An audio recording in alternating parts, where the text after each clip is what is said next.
بسم اللہ الرحمن الرحیم۔ السلام علیکم۔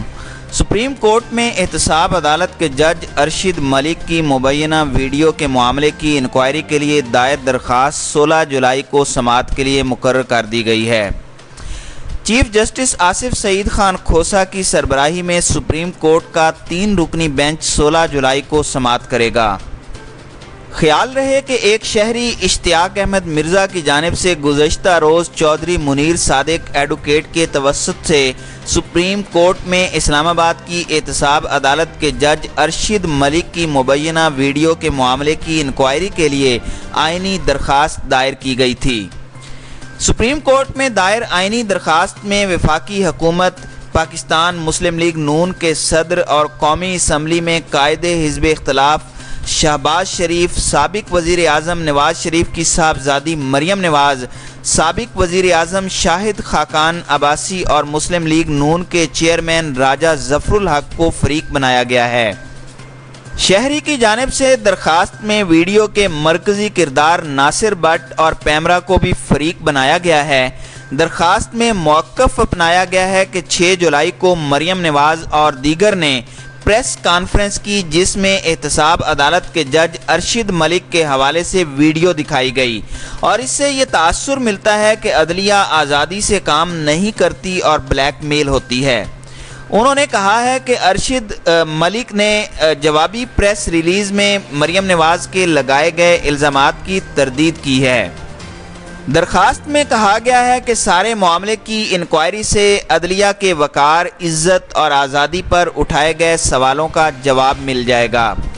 واضح رہے کہ اسلام آباد ہائی کورٹ نے احتساب عدالت کے جج ارشد ملک کو عہدے سے ہٹا کر ان کی خدمات واپس متعلقہ محکمے کو بھجوا دی تھیں، جس کے بعد وفاقی وزارت قانون نے انہیں کام کرنے سے روک دیا ہے۔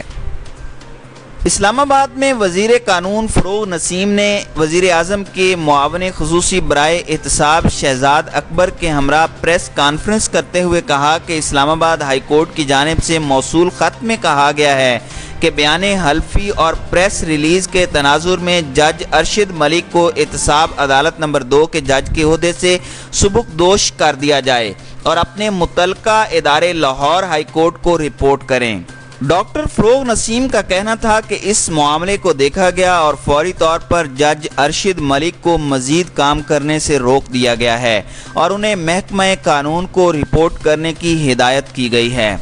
یاد رہے کہ مسلم لیگ نون کی نائب صدر مریم نواز نے 6 جولائی کو لاہور میں ایک پریس کانفرنس میں احتساب عدالت کے جج ارشد ملک کی جانب سے سابق وزیر اعظم نواز شریف کو مبینہ طور پر بغیر ثبوت کے سزا سنانے کا اعتراف کیا تھا۔